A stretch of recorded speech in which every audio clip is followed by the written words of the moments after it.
Alright, what's going on, you guys? Welcome to Madrid Hub again. I'm your host, Dr. JOTA. Today, be ready because we will be talking about a lot of good things for all those madridistas and other news that are not that good, right? Are not bad though, but are kind of sad, okay? And I'm gonna explain you really quick why. I mean, it's super easy to understand, but I'm gonna tell y'all a little bit later. So let's get started with, bad news. Unfortunately, bad news because Luka Modric is injured. Okay, Luka Modric is injured. He came back from Croatia from the international break injured. That is what we've been talking about a lot of times. What we have said many times, the international breaks are not good for, especially for the clubs, for the players either, because for example, Luka Modric has played the 2 games in this international break. A player 37 years old, okay, has played 180 minutes, 180 additional minutes to the regular season with Real Madrid. So in my opinion, that should never happen. And a player in his age, man, we should dosify him a little bit more. It's okay, and I understand, I really get it, that you really like to play for your country, you want to qualify for the next World Cup and stuff like that. But the funny thing is, these matches, these games they've been playing in this international break are not for a kind of World Cup qualification or stuff like that. It is just for a competition nobody cares about. It is the UEFA Nations League, right? And within 2 months, we have the World Cup. And we have this international break in September, another international break in November, and then the World Cup. So these players are playing like crazy, a lot of games with the national team. For example, back in June, right after the winning the champions, all of them, Benzema, Toni Kroos, Benzema, Luka Modric, and other players, they had to go and play for their national teams during the whole month of June.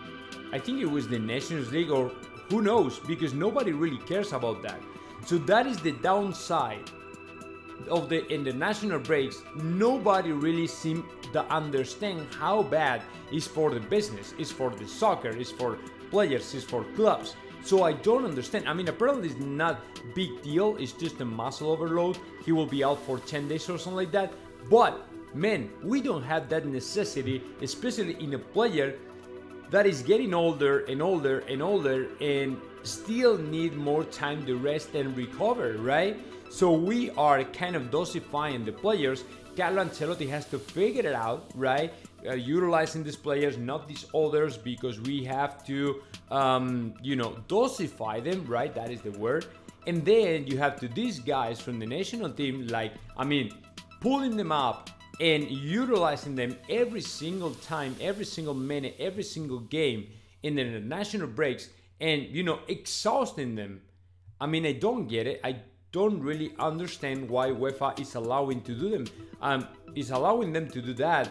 But my opinion is very, very bad towards this situation. As you know, Real Madrid is paying the salaries. The clubs are paying the salaries of these players, and at the end of the day, what you get in return is a player, whether injured or tired or I don't know, man. It's not good for business. It's not good for clubs. It's not good for players. It's not good for anybody. Okay, for anybody. So I don't really understand why this situation is still happening over the time. I don't really know. But anyways, okay. We have another stuff here. This is politics, okay?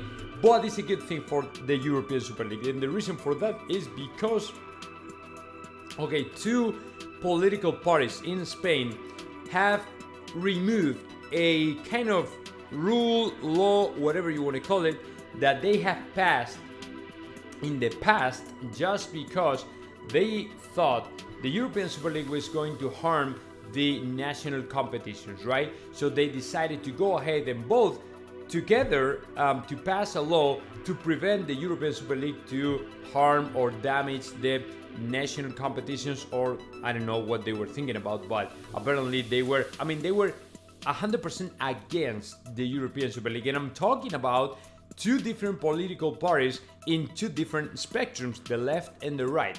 And both of them, both together, they voted against the European Super League, right?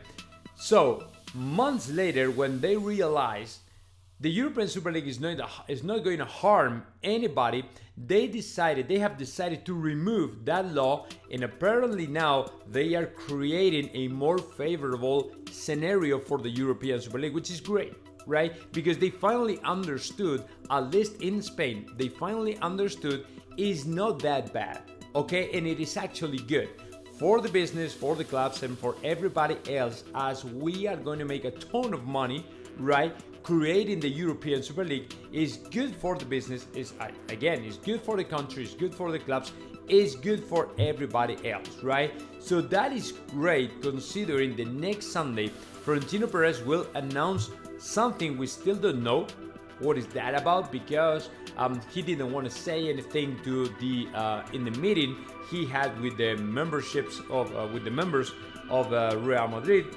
and compromisaries, or whatever you want to call it. I don't know how to translate in English, but I mean, he didn't say anything. He's going to reveal everything next Sunday, okay? So this is very good, and I don't know, maybe it's related to it, I don't know, but it's kind of weird. It's kind of a coincidence, right? To have these teams, to have these political parties removing this law, and then Florentino Perez announcing something for next Sunday, right? So we will have to wait a little bit, but I think it's pointing that direction, and we might hear something really interesting in the next days. But let's see. But apparently it's very, very good. And the last thing I have for y'all guys is very good because of this, okay? Benzema, yesterday he received the Pichichi trophy. Pichichi is the top scorer in the Spanish La Liga. Last year he received the trophy, and he revealed he will be ready for Sunday. He will be available for Carlo Ancelotti to play against Osasuna on Sunday, which means that the player is back. Karim Benzema is completely recovered, and Karim Benzema will be in the starting 11 of Real Madrid, which is great. As you know, of course, there's always a kind of downside when a player is back, when a player is coming back from an injury or something, and it is a player like Rodrigo, who was picked by Carlo Ancelotti to replace Karim Benzema during his time injured. Now he will be back on the bench, right?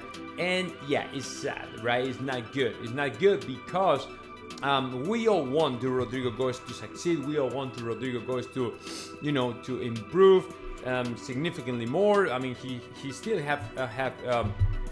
he still has room to improve and all the stuff, but he still needs more games, right? And more minutes and stuff like that. If Benzema is back, he won't have that chance, and he will have to wait a little bit more. But man, I mean, right now Benzema is unreplaceable, right? Every time you have available to Karim Benzema, you have to featuring him in the starting 11. There's no other way around, right? Because you want to Karim Benzema, a player in his age, a player with his experience, to play alongside the other players, right? So it's not great news for Rodrigo Goes. I get it, I understand, but Real Madrid still needs a player like Karim Benzema. I mean, might be an option is coming to my mind right now. If we replace to Fede Valverde for Rodrigo Goes, and then we move back to Fede Valverde all the way to the midfield, all the way back to the midfield, there might be a chance. Yeah, there might be a chance to play in the attack with Vinicius Jr. and Rodrigo Goes and then Benzema, right? But I don't think it's going to happen right now, as Fede Valverde is, in my opinion, one of the favorite players for Carlo Ancelotti.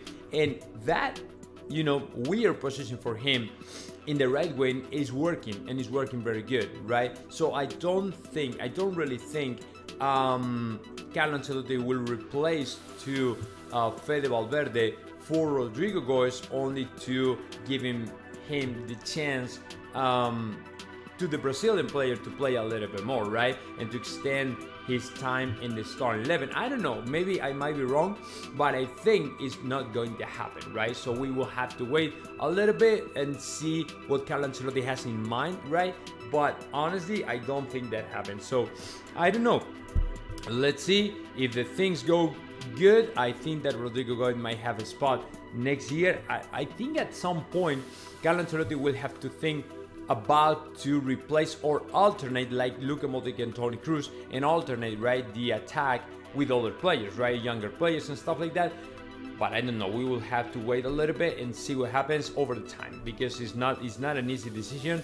I mean, you can play a little bit with Toni Kroos and Luka Modric, replacing one player and then the other one, and dosify into one and the other and stuff like that, because you have more players and it's the midfield, right? It's not the attack.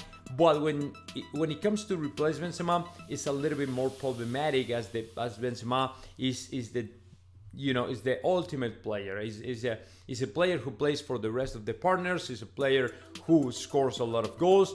So I don't know. It's got to be complicated, but let's see what happens.